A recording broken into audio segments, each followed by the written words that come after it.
Hello everybody, and thank you for clicking on my video once again. For those that are new to it, I'm Antonio.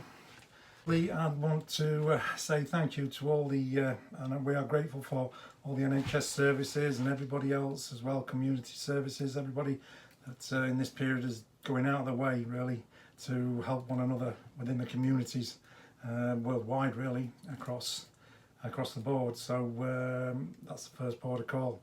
For the moment, I've actually been confined to home. I've been told until the 30th of June I've got to stay put, so everything I can do on my videos I will do.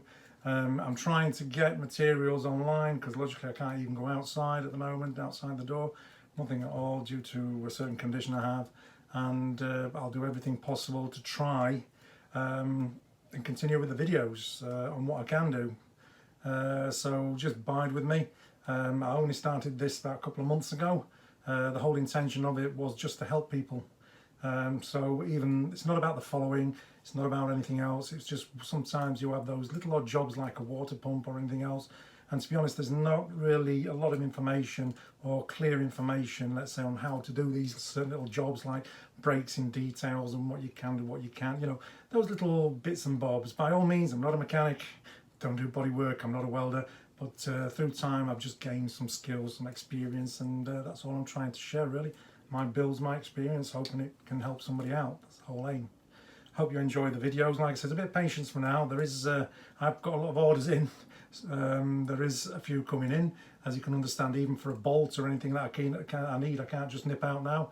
In these times, you actually have to order it online. Hope you get it right. You can't actually go there. You know what it's like. You know, you can see things, size it up or whatever you need. So, oh, that'll do that. You can't do that. You've got to be precise. You have to know what you're ordering. It's a little bit more specific. Then you have to wait.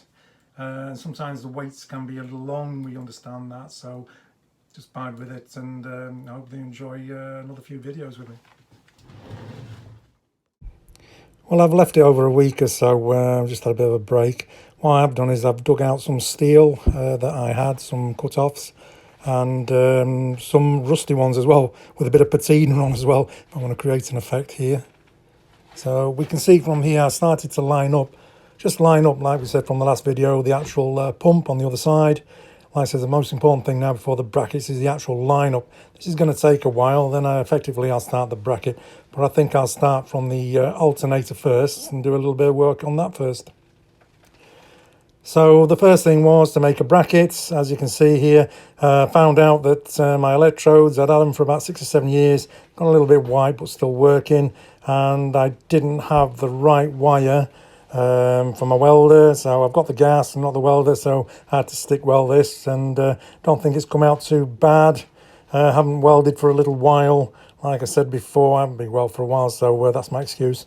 So I'm just getting back into it now. So here's the first part, so we'll see how it bolts on, if it fits on.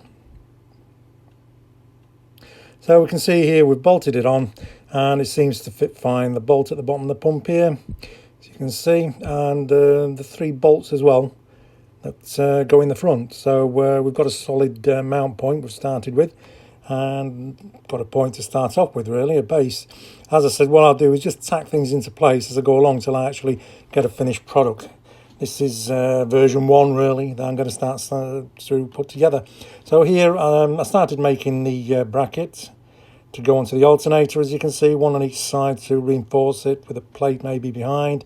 But then I decided as I went along that this was keeping itself maybe a little bit too far away from the engine. Apart from it being a little bit too far away from the engine, it was a little bit too close to the air filter here, as you can see, and to be honest there's plenty of room, so really it has to go a bit further towards the engine and a little bit further down, maybe an inch or so, just to give room for everything else. I wasn't happy with it.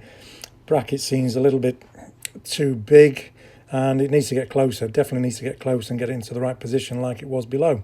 So that's something we have to work on. That's version 1, so we have to start again at this point, I think.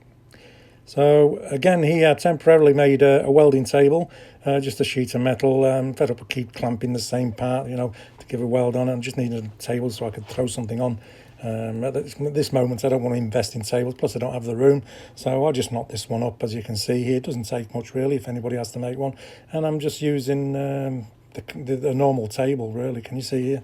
And it just clamps on there, and it's got double purpose and save a bit of room. So this is the actual bracket. I started to weld again, a couple of tabs.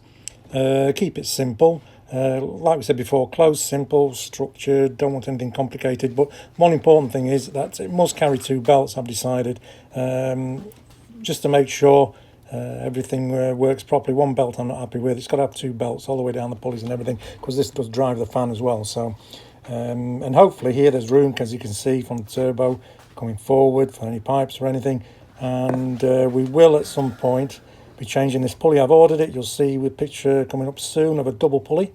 Will go all the way down, so that's been put on order. It'll be arriving hopefully soon. And again, a tensioner in this area here to bring up these, to bring them all up and tension them up logically. So be more than adjustable.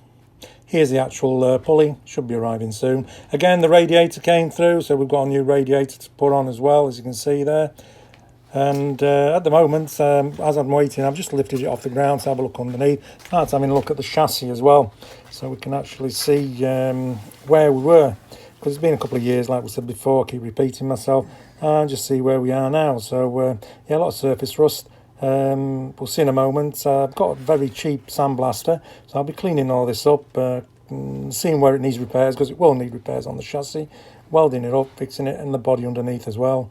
So you can see here the prop shaft, and one thing I did find, I've changed these twice already, and it's gone again. These sensor bearings are really bad for going, especially if you use it for off-road under a bit of tension. Like I said, I only used the shot blaster just here in the corner, an inch, just to see if it worked okay with the aggregate that I'd chosen. Another inch there, as you can see. Just a very, very simple shot blaster. I think it's all about mainly the pressure. If you've got a big enough compressor, it should do the job even with a cheap kind of sandblaster. So yeah, it should be okay. So we'll see how we get on. Okay everyone, that's it for now. Just before we actually finish, just to let you know, there's a few more things I need to build as I'm waiting for parts and things. I'm going to try and make a sandblast cabinet. I've got some sheets of wood and things, I've seen them built before. I've got a compressor and everything else, because I will be shot blasting some stuff. Plus I've actually got an oven, so I'll be actually hopefully powder coating some parts as we go along too. So I think this is a good time maybe to start prepping some of that stuff up as well. So I'll be putting some bits and bobs in the next videos, that stuff as well as I go along to build it, because it's very important at this point. So as I go along I can actually clean, powder coat and put bits back practically as I rebuild, like wishbones and things like that. So okay, till the next video, take care.